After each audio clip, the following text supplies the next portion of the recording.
નમસ્કાર મિત્રો, તો આપણે આજના વિડીયોમાં વાત કરીશું પિયત વ્યવસ્થાપન વિશે. પિયત, સૌથી પહેલાં આપણે પિયત નામના શબ્દ ઉપરથી શરૂઆત કરીશું. પિયત મતલબ જેને આપણે ઇરિગેશનના નામથી પણ ઓળખીએ છીએ. તો પિયતની જ્યારે વાત આવે ત્યારે વાત આવે જળની, મતલબ કે પાણીની. પાણી મતલબ H2O, જે હાઇડ્રોજન અને ઓક્સિજન બંને સાથે મળીને H2O બને છે, જે આણ્વિક સૂત્ર છે H2O, મતલબ કે પાણીનું. હવે ખેતી માટે પાણી એ ખૂબ જ જરૂરી વસ્તુ છે. પાણી વગર ક્યારેય તમને ખબર છે ખેતી સંભવ નથી. તો જળ જે છે, જેમ હવે તો અત્યારે એવું થઈ ગયું છે કે વિધાઉટ સોઇલ આપણે ખેતી કરી શકીએ, પણ વિધાઉટ પાણી ખેતી કરવી એ પોસિબલ નથી. પાણી જરૂરી છે, પાણી જરૂરી છે અને પાણી વિના ચાલી શકે એમ નથી. જેવી રીતે ખેતી કરવા માટે એક સીડ મતલબ કે બિયારણ, પછી પાણી, આ બધા, પછી ફર્ટિલાઇઝર, આ બધા જરૂરી તત્વો છે. ઠીક છે. તો જળના મુખ્યત્વે બે પાર્ટ છે.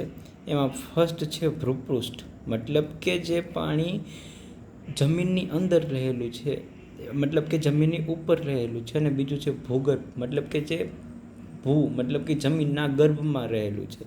તો ભૂગર્ભ જળ જે છે અને બીજું છે ભૂપૃષ્ઠ જળ, આ બે રીતે આપણે જળને વિભાજન કરી શકીએ. હવે આ વિભાજન કરવાનું કારણ શું છે? તો કે આ બે રીતે જળને વિભાજન કરીને આપણે એના સોર્સને ટ્રેક કરીને ક્યાં કેટલું કેવી રીતે યુઝ થાય છે એના વિશે આપણે થોડું અંદર સમજવાનો પ્રયાસ કરશું.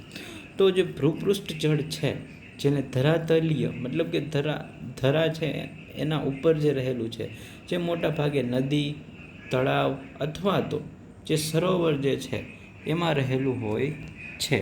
તો આ નદી, તળાવ અને સરોવરમાં જે રહેલું જળ છે એનો ઉપયોગ 89% ફાર્મિંગ મતલબ કે ખેતીમાં થાય છે, 9% ઘરેલું વપરાશમાં થાય છે અને એમાંથી 2% ઉદ્યોગમાં વપરાય છે. તો આ ટકાવાર યાદ રાખવી પણ થોડીક જરૂરી છે. જ્યારે બીજી બાજુ જે ભૂગર્ભ જળ છે એમાંથી 92% કૃષિ માટે, 3% ઘરેલું અને 5% ઉદ્યોગ માટે વપરાય છે. હવે સિંચાઈ અથવા તો ઇરિગેશન, આપણે એના ઉપર પહેલાં તો વાત કરશું. તો કે સિંચાઈ અથવા તો ઇરિગેશન પહેલાં તો જરૂરી શું કામ છે? તો કે પાક ઉગાડવા અથવા તો ઉછેરવા માટે સિંચાઈની જરૂર છે. હવે જે પાણી છે એ ક્યાંથી આવે? વરસાદથી. પણ જો માનો કે વરસાદ ના હોય અથવા તો જ્યાં વરસાદ થતો જ ના હોય ત્યાં આપણે પાક ઉગાડવો હોય તો શું કરવું પડે? પાણી કૃત્રિમ રીતે આપવું પડે. એને જ ઇરિગેશનના નામથી ઓળખવામાં આવે છે. હવે જે ઇરિગેશન છે એ અલગ અલગ રીતે થઈ શકે. આપણે એ તો ખબર પડી ગઈ કે કયા કયા સ્ત્રોત છે. એક તો ધરાતલીય, બરાબર છે, જેને આપણે ભૂપૃષ્ઠ કીધું, અને બીજું છે ભૂગર્ભ. હવે ત્યાંથી જે ઇરિગેશન થાય છે, જે ધરાતલીય અથવા તો ભૂપૃષ્ઠ જે ઇરિગેશનના જે સોર્સિસ છે, જેમ કે નદી, તળાવ અથવા સરોવર થઈ ગયા, બરાબર છે. બાકી ભૂગર્ભમાં જે ટ્યુબવેલ્સ થઈ ગયા. હવે એમાંથી કેટલા પર્સેન્ટેજ ઇન્ડિયા લેવલે, મતલબ કે ભારતમાં અને ગુજરાતમાં કેટલા ટકા થાય છે, આપણે એના વિશે જોઈશું. તો આપણે સૌ પ્રથમ ઇન્ડિયાની વાત કરી, ભારતની. તો ભારતમાં 45% જે ઇરિગેશન મતલબ કે સિંચાઈ જે થાય છે એ ટ્યુબવેલથી થાય છે, જ્યારે 26% સિંચાઈ નહેરો દ્વારા થાય છે અને 18% સિંચાઈ કૂવાઓ દ્વારા થાય છે. તે જ રીતે લગભગ 3.5% તળાવ દ્વારા, 6% બાકીનું છે. આમાં એક્ઝેક્ટ પોઈન્ટ આપણે ટકાવારી યાદ રાખવાની કોઈ જરૂર નથી. એટલું ખબર હોવી જોઈએ કે ઇન્ડિયા લેવલે લગભગ 45% ટ્યુબવેલ, મતલબ કે સૌથી વધારે ટ્યુબવેલ, અને સેકન્ડ છે નહેર, લગભગ 25%. આટલું તો યાદ રહી શકે આપણે. અને કૂવાઓ દ્વારા 18%. જો આટલું યાદ રહી જાય તો પણ ઘણું છે. આમાં કોઈ એક્ઝેક્ટ યાદ રાખવાની જરૂર નથી. હવે જો ગુજરાતની જો આપણે વાત કરી તો ભૂગર્ભ જળમાંથી આપણે લગભગ 38%, બરાબર છે, નહેરમાંથી લગભગ 45% સેમ, અને બાકીનું તળાવમાંથી લગભગ 3%, અને બાકી જે અલગ જે સોર્સિસ છે એમાંથી આપણે 12% જેટલું ઉપયોગ કરીએ છીએ. તો હવે વાત કરીએ આપણે સિંચાઈ પરિયોજનાની. તો 3 ટાઈપની સિંચાઈ પરિયોજના મુખ્યત્વે જોવા મળે છે. એક છે બૃહદ, મધ્યમ અને લઘુ. બૃહદનો મતલબ કે જે સિંચાઈ પરિયોજના 10,000 હેક્ટરથી પણ વધારે એરિયાને જે આવરી લેતી હોય એને કહેવાય બૃહદ, મતલબ કે જે સૌથી મોટી છે. મધ્યમ મતલબ કે જે 2,000થી લઈને 10,000. લઘુ મતલબ છે 2,000થી પણ ઓછી. હવે જ્યારે આપણે સિંચાઈની વાત કરીએ તો સિંચાઈમાં જે આધુનિક અથવા તો જે નવી સિંચાઈની પદ્ધતિઓ છે, જેમ કે ટપક સિંચાઈ, ફુવારા સિંચાઈ, એના વિશે વાત કરશું. તો સૌપ્રથમ જો આપણે ટપક સિંચાઈની વાત કરીએ તો ટપક સિંચાઈના શું ફાયદા છે એ પછી જોઈશું. સૌપ્રથમ આપણે એ જોઈએ કે ટપક સિંચાઈ પદ્ધતિ આવી ક્યાંથી અને એ ટપક સિંચાઈ પદ્ધતિમાં હોય શું છે. તો એ ટપક સિંચાઈ પદ્ધતિ એ ઇઝરાયલમાંથી આવેલી છે. ટપક સિંચાઈ પદ્ધતિનો મેઇન ઉદ્દેશ્ય, હેતુ અથવા તો એનો જે પ્રાઇમરી ઓબ્જેક્ટિવ જે છે એ છે કે પાણીનું સૌથી જેટલું થઈ શકે એટલો બચાવ કરવો.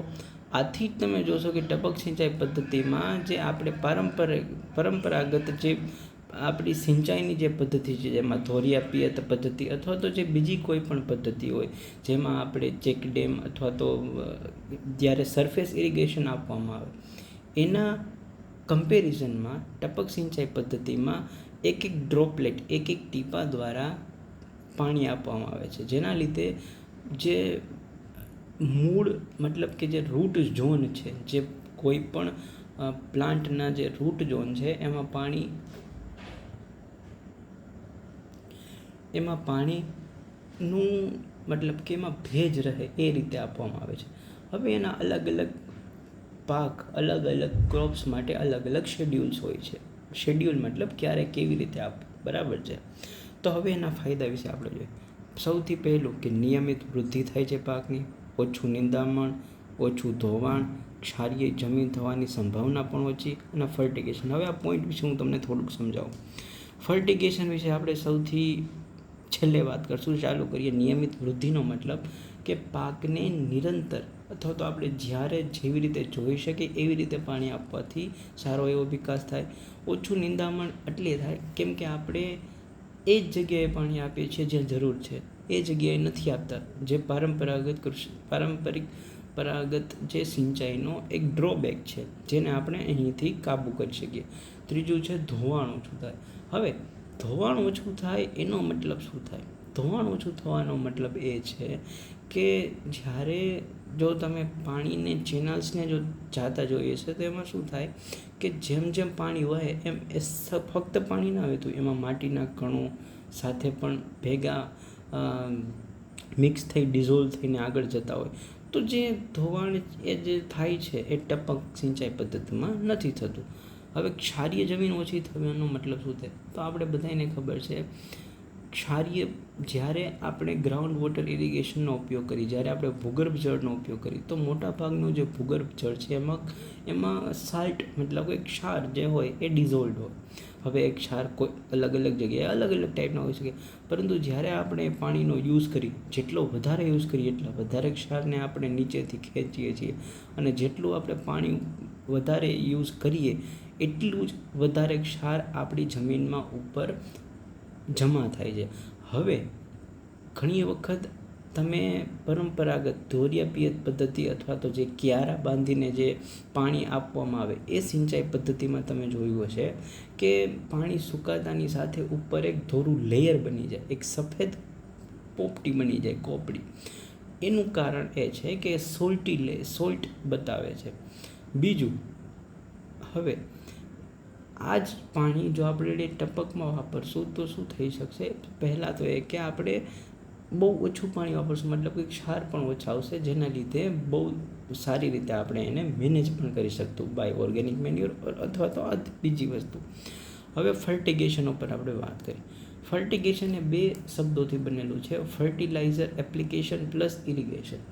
તો ફર્ટિલાઇઝર જ્યારે ઇરિગેશનમાં આપવામાં આવે, મતલબ કે તમને ખબર હોય તો યુરિયા પાણીમાં ડિઝોલ્વ થઈ જાય, તો યુરિયા આપવા માટે તમારે શું કામને આખા ખેતરમાં ફરવું?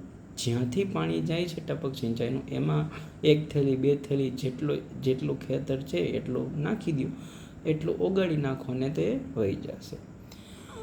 હવે બીજી એક પદ્ધતિ છે જે પણ ફેમસ છે, જે છે ફુવારા સિંચાઈ પદ્ધતિ. હવે ફુવારા સિંચાઈ પદ્ધતિ નામ ઉપરથી ખબર પડી જાય કે જેમાં પાણીના ફુવારા કરવામાં આવે.